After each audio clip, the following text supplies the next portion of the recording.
अमित, अगर अब मेरी आवाज अब तक पहुंच पा रही हो, बताएं जरा बजट को लेकर किस तरह की प्रतिक्रियाएं लोग दे रहे हैं, कैसा लगा budget?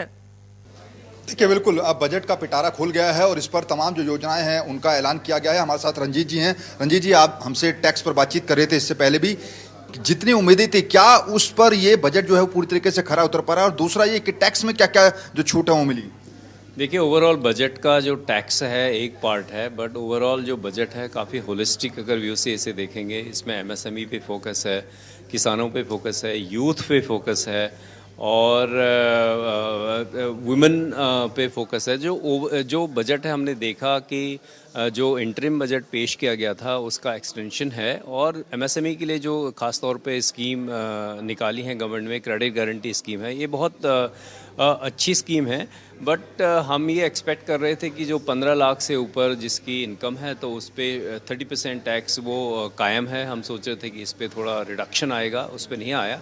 At the same time जो है एक अच्छी बात यह है कि जो स्टैंडर्ड डिडक्शन है वो पहले 50,000 तक मिलती थी, अब उसको 75,000। उससे सर उससे क्या फ़ायदा होगा जो 50,000 से बढ़ाकर 75,000 की गई? जो 50,000 से बढ़ाकर 75,000 जो डिडक्शन उनको मिलेगा, दैट मीन्स अगर किसी की उनको सपोज 1 लाख रुपए में टैक्स लगना था तो अब वो 75,000 पे टैक्स लगेगा, क्योंकि 25,000 उसमें और बढ़ गया है। जो पहले अगर 50,000 सपोज आपके टैक्स स्टैंडर्ड डिडक्शन थी, अब वो 75,000 हो गई है।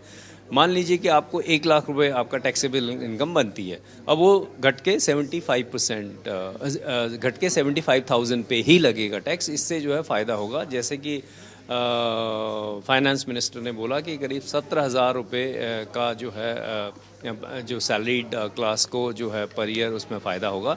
ओवरऑल हमें देख रहे हैं कि जो बजट है एक एक्सटेंशन है, और क्योंकि नेक्स्ट बजट आ जाएगा फरवरी 2025 पे। जो बजट है नेक्स्ट 6 मंथ्स के लिए है अगर आप देखें तो होलिस्टिकली। तो मेरे ख्याल से जो गवर्नमेंट ने बजट पेश किया है वो ओवरऑल लॉन्ग टर्म व्यू को ध्यान में रखते हुए ये बजट पेश किया हुआ है। इसके अलावा जो स्लैब में रखा गया है 7 से 10 लाख तक आपको 10%, इसके अलावा 10 से 15% के बीच में फिर 12% रखा गया है, 10 से 12%। देखिए, उसको थोड़ा सिंप्लीफाई किया गया है, उससे जो है हर जो सैलरीड क्लास लोग हैं जो इस इनकम ग्रुप में आ रहे हैं उनको ज़रूर उसमें बेनिफिट मिलेगा ओवरऑल।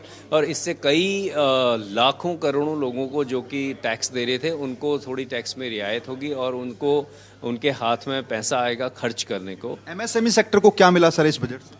देखिए, एमएसएमई सेक्टर में एक तो जो एमएसएमई की सबसे बड़ी जो समस्या है वो है लोन जो मिलने में उनको दिक्कत होती है। तो इस बजट में एक तो क्रेडिट गारंटी जो स्कीम गवर्नमेंट ने निकाली है नई, और बैंकों को बोला है कि जो आप अपना असेसमेंट कि एमएसएमई को कैसे एक्सटर्नल एजेंसी ना रख के बैंक ऐसा एक इकोसिस्टम क्रिएट करें कि जिससे एमएसएमईज को आसानी से जो है लोन मिल जाए।